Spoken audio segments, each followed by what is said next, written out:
Magandang gabi mga kapatid at welcome po sa 7-Minute Break kung saan makapakikinig tayo at makapag-aaral ng salita ng Diyos. Sa panahon ngayon, sobrang ingay na ng mundo. Masyado ng abala ang mga tao. Take a break kapatid. Sama-sama tayong magsiyasat at matuto ano ba talaga ang totoong mahalaga. Sa gabi pong ito para sa ika-22 episode ng 7-Minute Break, ang tatalakayin po natin is about commandment number 10. Exodus chapter 20 verse 17, ito po ang sinasabi, Thou shalt not covet. Huwag kang mag-iimbot. Ano po ba ang covetousness o ang pag-iimbot? Ito po ay ang paghahangad na ang isang bagay na pagmamayari ng iyong kapwa ay maging sayo. Yung authority na meron siya doon ay maging authority mo. Yung ginagamit niya ay maging gamit mo. Yung hawak niya ay maging hawak mo. Kung babasahin po natin ng buo ang Exodus chapter 20 verse 17, ito po ang nakasulat. Huwag mong pagnanasaang maangkin ang sambahayan ng iyong kapwa, ang kanyang asawa, mga alilang lalaki o babae, mga baka o asno o ang anumang pag-aari niya. Ibig sabihin, anuman pong bagay na hindi sa iyo at pag-aari ng iyong kapwa, kung ito ay hahangarin mo, nanaisin mong maging iyo, ito po ay pag-iimbot. Yung bang pakiramdam na gusto mo yung meron siya ay meron ka rin, o yung meron siya ay maging sayo. Bakit masama ang pag-iimbot? Una na po nating napag-aralan ng commandment number 8, which is maaari pong mag-lead dito ang pag-iimbot. Ano po yung commandment number 8 na huwag kang magnanakaw. Parang ganun din po yun. Ang pinag-iba lang po, ang pagnanakaw, syempre ito ay pagkuha ng isang bagay na walang paalam or by force, sa pilitan. Hindi alam ng bagay na kinuha mo siya. Wala naman itong buhay eh. Ang pag-iimbot naman po ay applicable siya kahit sa pagkuha ng mga bagay na may buhay o ng ibang tao para maging sa iyo. Ang taong ito, asawa ng iba, hayupan ng iba, o ano pa man. So, pumapasok din po dito yung commandment number 7 na huwag tayong mangangalo niya. Kung ang kukuhanin ng tao ay asawa ng iba, kahit pa may pahintulot ito ng tao, kung sasama man siya ng kusa, pag-iimbot pa rin po itong maituturing. Sa madaling salita mga kapatid, ang covetousness ay mas malawak in a sense na mas maraming kasalanan ang pwedeng magawa ng isang tao kung siya ay mag-iimbot o may pag-iimbot sa kanyang puso.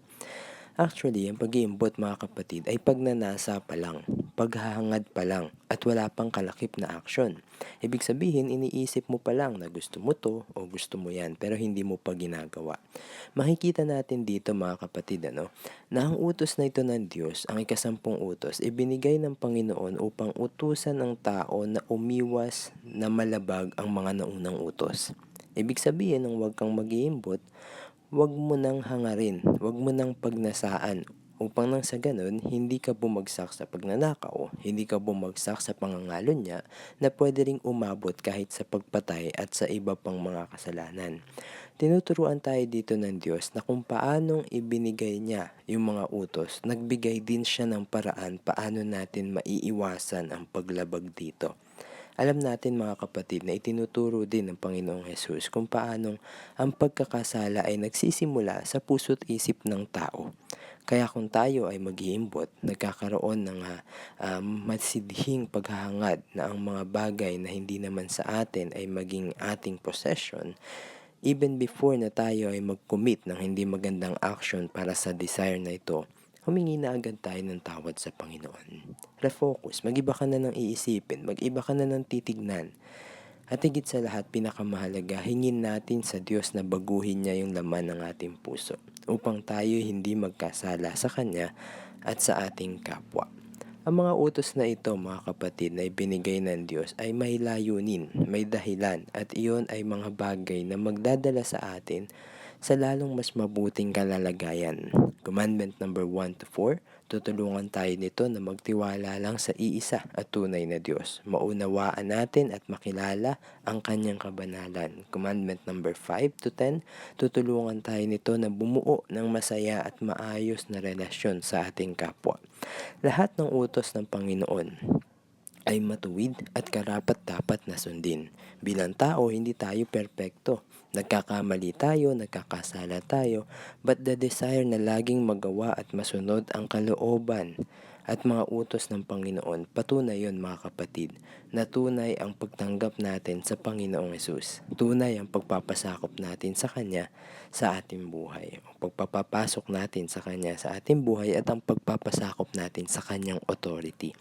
At ito ay alam at hayag sa Diyos na nagmamahal sa atin, nag-iingat sa atin. Sa pamamagitan din ng kanyang mga utos at tuntunin, mga kapatid, hindi natin maikakaila na ang mga utos na ito'y binigay sa atin ng Panginoon out of His love dahil mahal niya tayo. Gusto niya tayong mapabuti, ayaw niya tayong bumagsak sa kasalanan o sa masasamang gawain. Speaking of covetousness, mga kapatid, nasabi nga natin, nabanggit natin na ito'y paghahangad ng mga bagay na pagmamayari ng ating kapwa. Kung tayo ay makaramdam ng ganito sa ating puso, sa ating damdamin, sigapin natin laging isipin kung gaano tayong kapinagpala ng Panginoon. Na anumang bagay meron ng ating kapwa, yun ay dahil pagpapala din ng Diyos sa kanila. At kung wala man tayo ng mga bagay na yun, tayo ay binless ni Lord sa ibang paraan. Dahil ang pag-ibig ng Diyos sa tao ay pantay-pantay. Para sa akin, mga kapatid, walang dahilan para tayo mag-imbot sa ating kapwa. Kung tunay nating nauunawaan ang pagmamahal ng Diyos para sa bawat isa po sa atin.